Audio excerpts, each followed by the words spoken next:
अस्सलाम वालेकुम। उम्मीद आहे त तव्हां ख़ैरियत सां हूंदो। अच्छा, अॼु जेको आहे सो बेसिक्स ऑफ कंप्यूटर ॾिसी था वठूं। कंप्यूटर जा जेके बेसिक्स चइबो आहे सो छा हूंदा आहिनि। हाणे ॾिसो, कंप्यूटर असां अमूमन ॿुधो हूंदो त computer is an electronic device. जेका हिकु इलेक्ट्रॉनिक डिवाइस हूंदी आहे उहा टिनि शयुनि ते मुश्तमिल हूंदी आहे। हिकिड़ी हूंदी आहे हुनजी जेको आहे सो इनपुट, ऐं उन खां पोइ प्रोसेस हलंदो आहे हुन में, ऐं नंबर थर्ड ते उहा जेका आहे सा आउटपुट ॾींदी आहे। ठीकु आहे, हिकिड़ी का अहिड़ी इलेक्ट्रॉनिक डिवाइस हूंदी आहे जेका इनपुट हुनखे ॾींदा आहियूं काई बि शइ, ऐं हुन खां पोइ हू प्रोसेस कंदी आहे। प्रोसेस खां पोइ जेको आहे सो आउटपुट ॾेई छॾींदी आहे।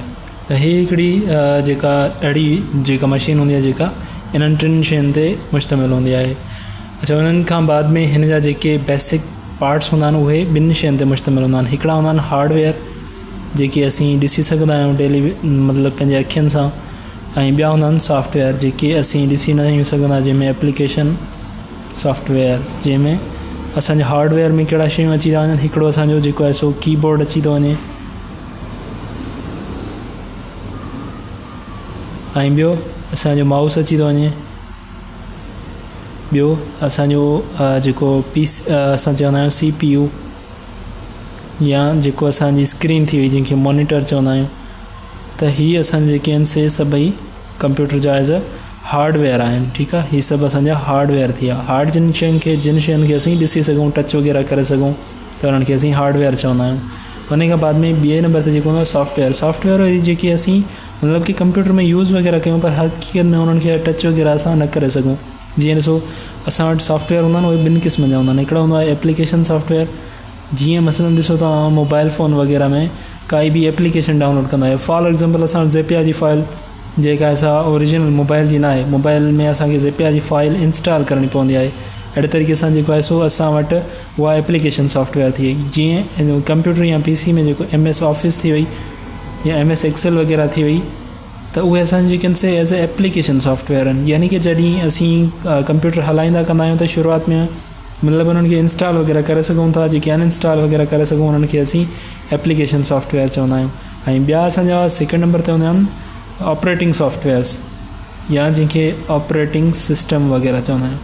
हीअ सिस्टम्स हूंदा आहिनि जिन में मतिलबु कि कंप्यूटर जी हिन में हिकु तव्हां या असां वटि काई बि अहिड़ी ख़ासि कमांड न हूंदी जेका कंपनी जे तरफ़ां काई बि मतिलबु ठहियलु हूंदी आहे। जीअं ॾिसो, एंड्रॉइड जेको सिस्टम आहे सॉफ्टवेयर, एंड्रॉइड सॉफ्टवेयर या एप्लीकेशन सॉफ्टवेयर जंहिंखे चवंदा आहियूं। उन खां पोइ जेको आहे सो असां वटि विंडोज़ थी वई माइक्रोसॉफ्ट वारनि जी, या जीअं यूनिक्स लिनक्स वग़ैरह थी विया। त इहे जेके आहिनि से हिन जी स्पेल ॾिसी वठिजो। हीअ जेके आहिनि से असां वटि एज़ अ सॉफ्टवेयर्स थी विया, या हीअ जेके आहिनि से असांजा ऑपरेटिंग सिस्टम्स थी विया। हीअ जेके आहिनि से MS ऑफिस, MS एक्सेल वग़ैरह, या ॿियूं शयूं जेके टेस्ट में अक्सर पुछी वेंदियूं आहिनि। त MS ऑफिस जेका आहे सा एप्लीकेशन सॉफ्टवेयर आहे, या जेका आहे सा लिनक्स आहे सा एप्लीकेशन सॉफ्टवेयर आहे। पर हाणे एप्लीकेशन असां यादि ॾिसी छॾी, जेका अनइंस्टॉल वग़ैरह न थी सघे त उनखे अनइंस्टॉल थी सघे त उनखे एप्लीकेशन सॉफ्टवेयर, ऐं जेका न थी सघे अनइंस्टॉल त उनखे जेको आहे सो ऑपरेटिंग सिस्टम जो हिसो सम्झंदा आहियूं।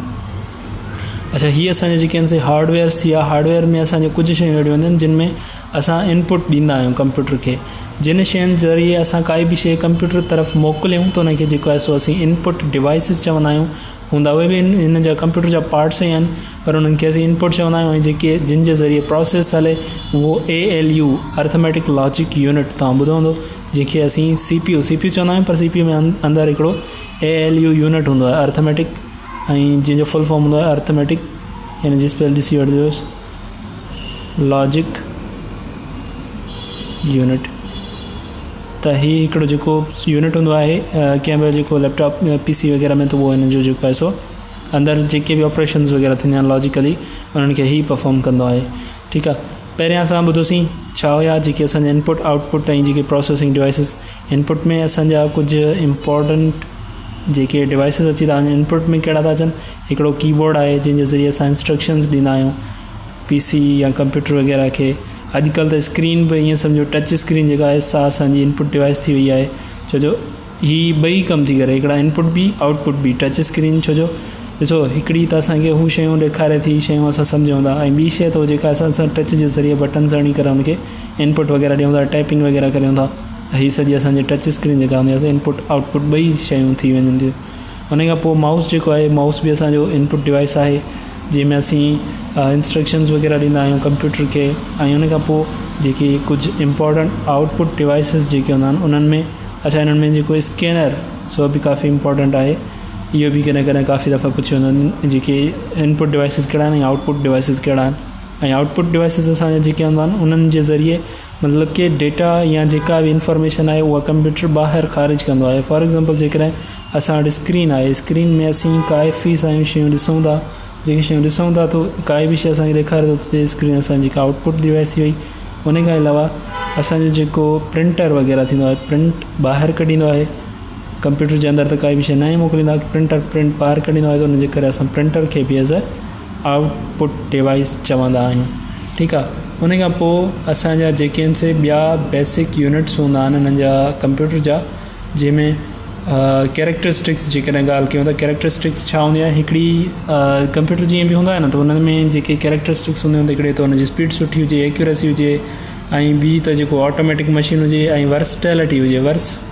वर्सटैलिटी हिकिड़ो लफ़्ज़ हूंदो आहे जंहिंजो मतिलबु हूंदो आहे त घणियूं शयूं मिक्स हुजनि उन्हनि शयुनि में, मतिलबु घणनि शयुनि जो मिक्सचर हुजे, हिकिड़े टाइम ते काफ़ी सारियूं जेके आहिनि शयूं परफॉर्म करे। हिन जी स्पेल ॾिसी वठिजो, वर्सैलिटी शायदि ईअं ई कोई लफ़्ज़ आहे। जीअं वैरायटी असां चवंदा आहियूं, वर्सैलिटी हिन में अक्सर करे कंप्यूटर में यूज़ थींदो आहे, त जेको हुनजो मतिलबु हूंदो आहे त जेका बि वैरायटी हुजे, मुख़्तलिफ़ शयूं हुजनि हुन में, जीअं असां उन्हनि खे यूज़ करे सघूं। हिन खां बाद में असांजे जेके आहिनि से कंप्यूटर जा ईअं खणी चऊं त जेके असां वटि जेके टाइप्स आहिनि उहे कहिड़ा कहिड़ा आहिनि। सभ खां पहिरियां त असां वटि जेको आहे सो मेन फ्रेम जेके कंप्यूटर हूंदा आहिनि, मेन फ्रेम छा, सभ खां पहिरियां ॾिसूं त टाइप्स ऑफ कंप्यूटर।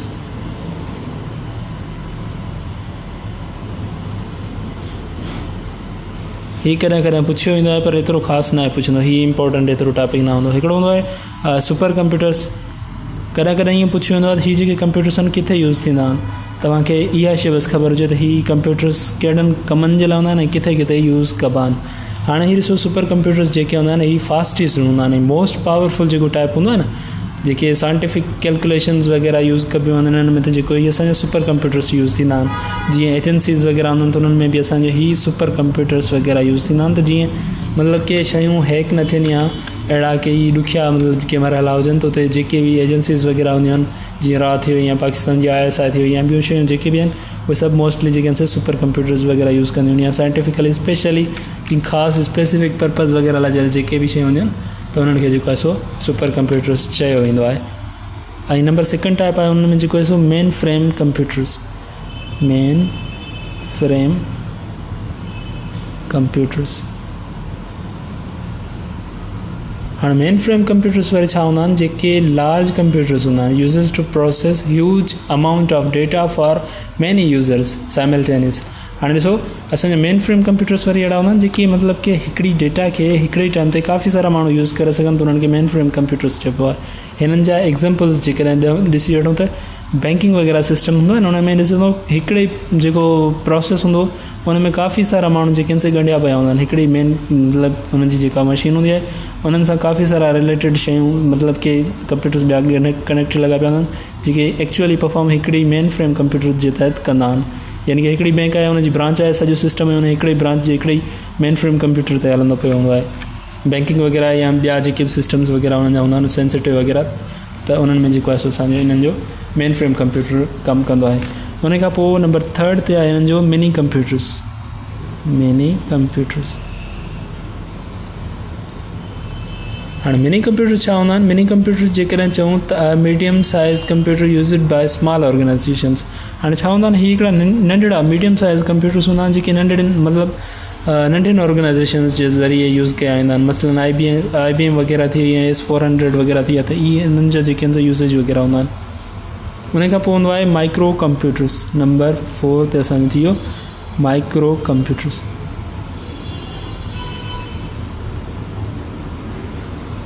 हाणे माइक्रो कंप्यूटर्स वरी जेके हूंदा आहिनि उहे नंढड़ा कंप्यूटर्स हूंदा आहिनि जेके सिंगल यूज़र्स जे लाइ इस्तेमालु थींदा आहिनि। मसलन जेके असांजा पर्सनल यूज़ वग़ैरह जे लाइ यूज़ कंदा आहियूं, जीअं ॾिसो डेस्कटॉप वग़ैरह थी वियो, हीअ असांजा डेस्कटॉप, ही असांजे जेके आहिनि से ईअं खणी चऊं त जेके आहिनि से माइक्रो कंप्यूटर्स या माइक्रो कंप्यूटर्स जेके हूंदा आहिनि उहे असांजा इहे ई हूंदा आहिनि।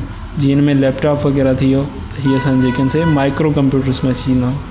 PC थी वियो या जेको डेस्कटॉप थी वियो त इहे असांजे जेके आहिनि से माइक्रो कंप्यूटर्स थी विया। उन खां पोइ एप्लीकेशन्स ऑफ कंप्यूटर्स। अच्छा, हीअ शइ असां शायदि पढ़ी चुका आहियूं छो जो मुख़्तलिफ़ शयुनि में असांजे कंप्यूटर्स वग़ैरह यूज़ थियनि था। हार्डवेयर सॉफ्टवेयर बि पढ़ी वियासीं। उन खां पोइ इनपुट आउटपुट डिवाइसिस बि पढ़ी वियासीं। उन खां पोइ जेको आहे सो अॻिते पढ़ंदासीं त जेको CPU आहे। अच्छा, CPU छा हूंदो आहे? Central processing unit, CPU। CPU ॾिसी छॾियो त सेंट्रल प्रोसेसिंग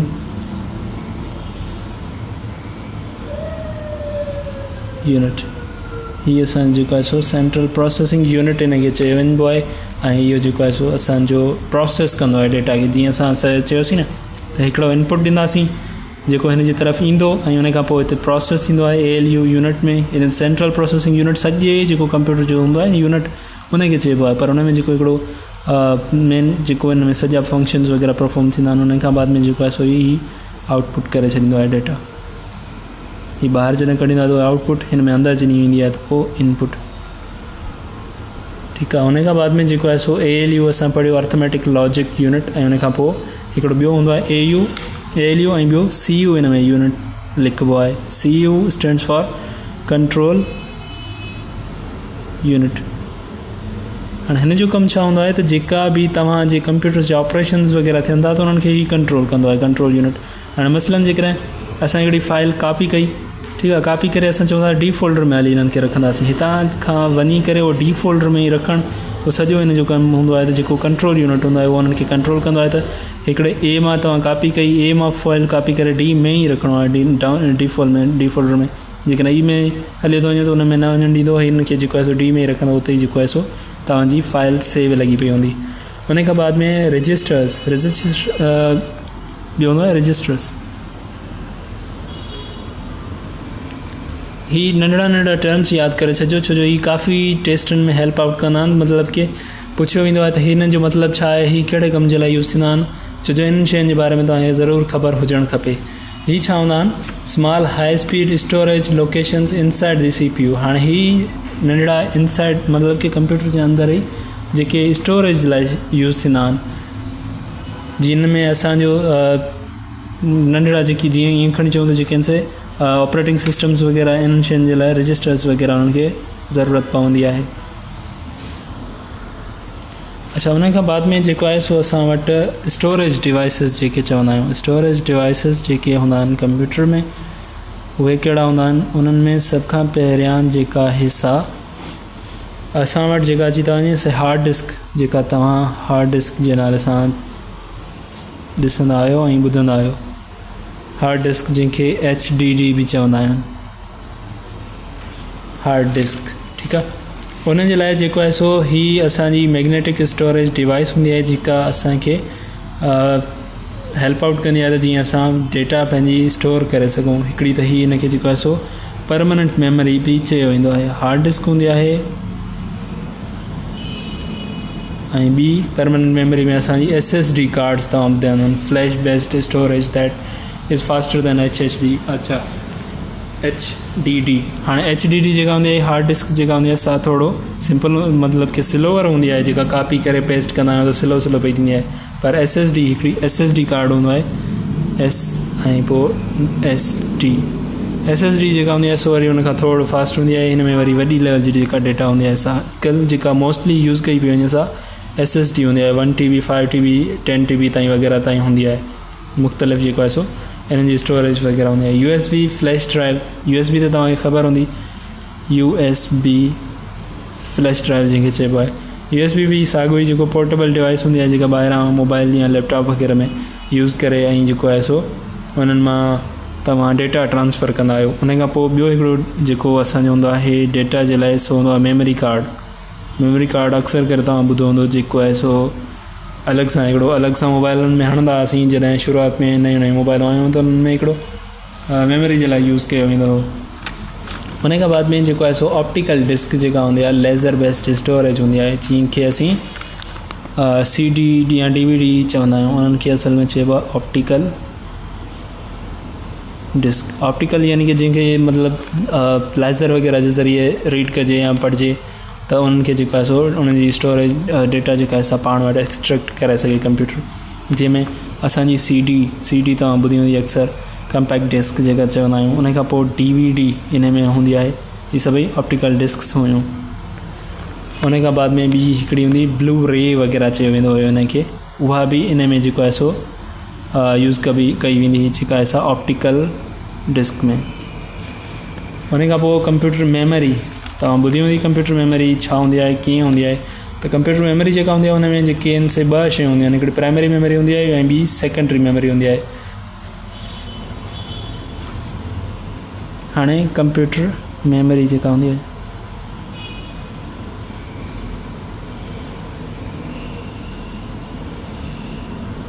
त कंप्यूटर मेमोरी में असांजो छा हूंदो आहे, हिकिड़ो असांजो जेको आहे सो प्राइमरी मेमोरी हूंदी आहे ऐं ॿियो सेकेंडरी मेमोरी हूंदी आहे। प्राइमरी मेमोरी में असांजा जेके आहिनि से रैम ऐं रोम अची था वञनि। प्राइमरी मेमोरी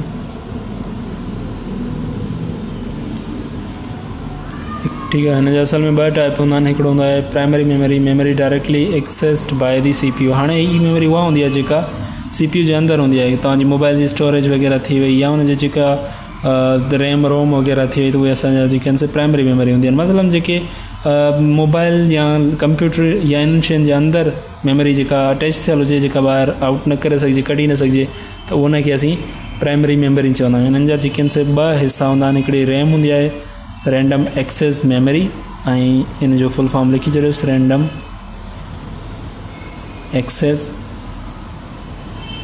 मेमोरी, ऐं ॿी हूंदी आहे रोम, जंहिंखे चवंदा आहियूं, हीअ सेकेंड नंबर खणी चयोसि, हिन जो ई जेको आहे सो उनखे रीड ओनली मेमोरी, हिन जो फुल फॉर्म हूंदो आहे रीड ओनली मेमोरी। त हीअ असांजे जेके आहिनि से ॿ मोस्ट इम्पॉर्टेंट जेके टाइप्स हूंदा आहिनि, इहे हूंदा आहिनि जेके प्राइमरी मेमोरी जा। Temporary memory that stores currently running programs. हाणे हीअ छा हूंदो आहे, जेको आहे सो रैम असल में इहा शइ हूंदी आहे त जेके हींअर परफॉर्म करे पई काई बि शइ न, उन्हनि खे जेको आहे सो रैम चयो वेंदो आहे। मसलन जेकॾहिं हींअर मां हिकिड़ी एप्लीकेशन खोली फेसबुक हलाए वठो थो, मूं वटि काई बि शइ डाउनलोड वग़ैरह न आहे थियल, ऐं यूट्यूब हलाए वठो थो, वीडियोज़ ॾिसां वेठो थो, मुंहिंजी मोबाइल हलाए वठे थी, काफ़ी सारियूं गेम्स वग़ैरह हूंदियूं आहिनि जेके लाइव असां खेॾंदा वेठा हूंदा आहियूं या पंहिंजी मोबाइल ते बि खेॾंदा वेठा हूंदा आहियूं। पर जॾहिं असांजी मुख़्तलिफ़ फाइलूं खोलींदा आहियूं त पोइ असांजी मोबाइल हैंग वग़ैरह थींदी आहे, छो जो उनजी जेका असां रैम जेका ऑपरेशन्स वारी मेमोरी हूंदी आहे उहा घटि हूंदी आहे, ऐं रोम जेका हूंदी आहे उहा वरी हुनजी जेका मतिलबु स्टोरेज वग़ैरह में हेल्प आउट कंदी आहे। रैम अक्सर करे तव्हां ॿुधी हूंदी, जेका रैम हूंदी आहे 6 हूंदी आहे, जेका असां 8 हूंदी आहे, अॼुकल्ह त 16 ताईं बि मोबाइल में अची वई, अञा बि मथे अची वियूं आहिनि। पर मक़सदनि जेको आहे सो हीअ असांखे मोबाइल जी स्पीड वग़ैरह मेजर वग़ैरह करण में ॾिसंदा आहियूं त हुननि जेका आहे रैम जी जेका ज़रूरत पवंदी आहे। उन खां पोइ रोम हूंदी आहे रीड ओनली मेमोरी। हीअ हिकिड़े क़िस्म जी ईअं चयो त जेको स्टोरेज परमानेंट स्टोरेज डिवाइस हूंदी आहे, जेका परमानेंटली तव्हांजी जेका आहे मेमोरी मोबाइल में हूंदी आहे, इहा की जेका रखी छॾींदी आहे पाण वटि डेटा। जीअं त जॾहिं तव्हां डाउनलोड्स वग़ैरह कंदा आहियो त हुन में जेको आहे सो तव्हांजी शयूं इहे जेके आहिनि से पाण वटि स्टोर थींदियूं आहिनि। फॉर एग्ज़ाम्पल का यूट्यूब तव्हां काई बि शइ डाउनलोड वग़ैरह कई त तंहिंमें तव्हांजो जेको आहे सो इहे शयूं डाउनलोड थी वेंदियूं आहिनि। उन खां पोइ कैशे मेमोरी हिकिड़ी हूंदी अथव, कैशे मेमोरी। हीअ तव्हां ॿुधा हूंदा, पर असल में इन्हनि शयुनि जा जेके आहिनि से असां यूज़ वग़ैरह एतिरो नथा कयूं, त इन्हनि शयुनि खे मतिलबु छो जो हीअ डेली बेसिस जी असांजी लाइफ में यूज़ थियनि पिया, पर हिननि खे असां हुन एग्ज़ाम जे पर्सपेक्टिव्स खां कोन ॾिसंदा आहियूं, त हुनजे करे असांखे हिननि खे जेको आहे जॾहिं पेपर में वेंदा आहियूं त पोइ असांखे काफ़ी कंफ्यूजन वग़ैरह थींदी आहे, त हिननि खे चइबो छा आहे, हूंदे कहिड़े यूज़ जे लाइ आहिनि, छो हिननि खे असां ॾिसंदा आहियूं। त उन जे करे हिननि खे थोरो सम्झी वठो ॻाल्हियुनि खे। हीअ टर्म्स तव्हां लिखी हुनजी जेका असां थोरी घणो पाण बि सर्च करे वठिजो ऐं हिननि ते बि ॾिसी वठिजो। अच्छा, हीअ छा हूंदो आहे, हीअ वेरी फास्ट मेमोरी हूंदी आहे बिटवीन CPU एंड रैम ऐं जेका CPU हूंदी आहे, रैम असां ॻाल्हि कई त जेका हाणे असांजी जेका मेमोरी आहे हले पई थी न। हाणे छा थींदो आहे, अक्सर करे तव्हां काई बि एप्लीकेशन खोली हूंदी, फॉर एग्ज़ाम्पल फेसबुक वग़ैरह खोली, त उन में या उनजी जेका हिकिड़े दफ़ा ई डॉट ॾेई ॾिसंदो न, घणी खनि बीहंदो त उन्हनि ते ऑप्शन्स निकिरींदा आहिनि। जॾहिं उन्हनि जे ऑप्शन्स में ईंदो त अबाउट एप्लीकेशन में ईंदो त हुन लास्ट में तव्हां वटि लिखी वेंदो कैशे मेमोरी, हाणे कैश मेमरी वरी छा हूंदो आहे, जेको तव्हांजे डेली बेसिस ते हलायो पिया आहिनि त हू शयूं तव्हां वटि स्टोर कंदो वेंदो आहे। मसलन जीअं ॾिसो हाणे तव्हां व्हाट्सअप जो एग्ज़ाम्पल वठी वठो। जेकॾहिं तव्हां व्हाट्सअप हलायो वेठा था, तव्हांजी जेका कैश मेमरी हूंदी न उहा भरींदी वेंदी तव्हांजे व्हाट्सअप खे। पोयां तव्हांजे टेक्स्ट मैसेजिस थी या जेके बि तव्हांजा फ़ोटोज़ वग़ैरह थी या जेके वीडियोज़ वग़ैरह थियूं तव्हां डाउनलोड नथा कयो, तव्हांजी जेका असां मेन मेमरी जेका रोम हूंदी आहे उन में न ईंदा। उहो तव्हांजी जेका रैम हींअर हलाए वेठा था, तव्हां जेको व्हाट्सअप आहे हलाए वेठा था, त तव्हांजी मेमरी हुन ते रैम ते हले पई थी। पर जॾहिं तव्हां डाउनलोड काई बि शइ कयो था तव्हांजे रोम में अची थी वञे। पर हाणे हिन रैम ऐं रोम जे ॿिन्ही जे विच में जेका शइ मेमरी हले थी न उहा असांजी चवंदी बि आहे कैश मेमरी। कैश मेमरी यानी कि रैम ऐं रोम ॿिन्ही जे विच में काई बि शइ हूंदी आहे। मसलन जीअं असांजे टेक्स्ट थी या अहिड़े क़िस्म जी काई बि डेटा वग़ैरह थी वई त उन्हनि खे असीं कैश मेमरी चवंदा आहियूं। अच्छा, हीअ थी वई असांजी प्राइमरी मेमरी। प्राइमरी खां पोइ जेका आहे सा सेकेंड हूंदी आहे असांजी सेकेंडरी मेमरी। सेकेंडरी मेमरी वरी छा हूंदी आहे? सेकेंडरी मेमरी खे अगरि ॾिसी वठूं त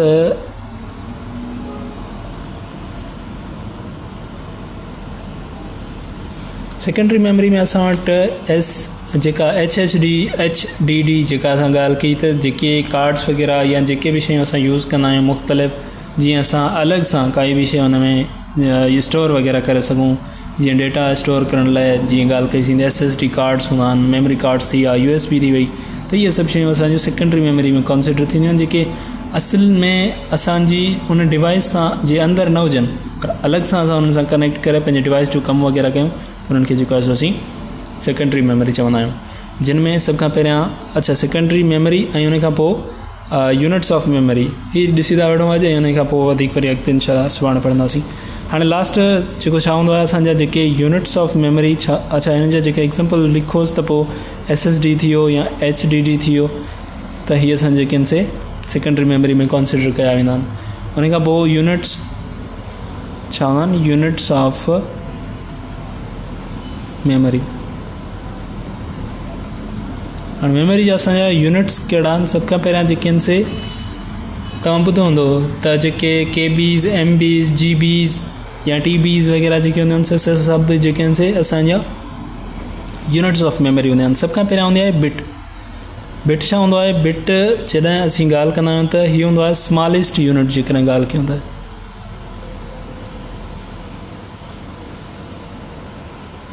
शुरूआति हिन खां थींदी आहे बिट तां।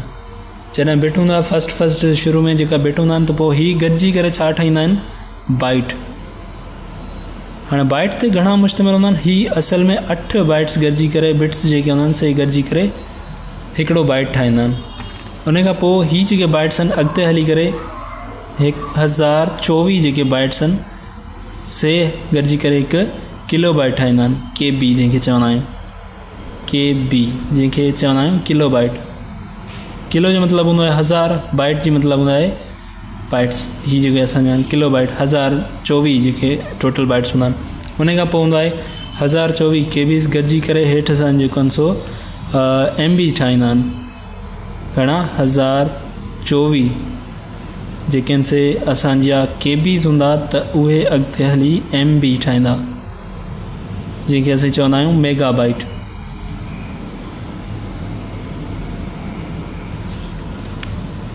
ठीकु आहे। हाणे जेके पहिरियां बाइट्स हुयूं 8 बाइट पहिरियां बिट्स गॾिजी करे जेके बाइट ठाहियूं हिकिड़ी, हाणे 1024 बाइट्स गॾिजी करे हिकिड़ी KB ठाहियूं, ऐं उन खां पोइ 1024 KBs गॾिजी करे हिकिड़ी MB ठाहियूं असांजी जेका असां मेगा बाइट जंहिंखे चवंदा आहियूं। ठीकु आहे, MB मेगा बाइट। त उन खां पोइ जेके आहिनि से जेके मेगा बाइट आहिनि उन्हनि खां अॻिते हली GB ठहंदी आहे। GB तव्हां ॿुधी हूंदी। हाणे जॾहिं असांजूं 1024 GBs MBs हूंदो त उहे गॾिजी करे असांजो जेको आहिनि से अॻिते हली GB ठाहींदा, ऐं उहो GBs गॾिजी करे जेको आहे सो असां TB ठाहींदा। त अहिड़े तरीक़े सां 1024 जी सीरीज़ पई हलंदी आहे, ऐं उन खां पोइ अॻिते वरी पोइ असांजी मेमरी जेका पई हलंदी आहे। ठीकु आहे। रैम ऐं रोम जो छा फ़र्क़ु हूंदो आहे? रैम जेका हूंदी आहे सा टेम्पररी मेमरी हूंदी आहे, ऐं उन खां पोइ रोम जेका हूंदी आहे सा असांजी परमानेंट मेमरी कॉन्सिडर कई वेंदी आहे। अॼु जे लाइ एतिरो ई काफ़ी आहे। इंशाल्लाह वरी पोइ सुभाणे मिलूं था। वधीक जेके बि टॉपिक्स हूंदा इनशाल्लाह कवर करे था वठूं। ॾींदा इजाज़त। अल्लाह हाफ़िज़।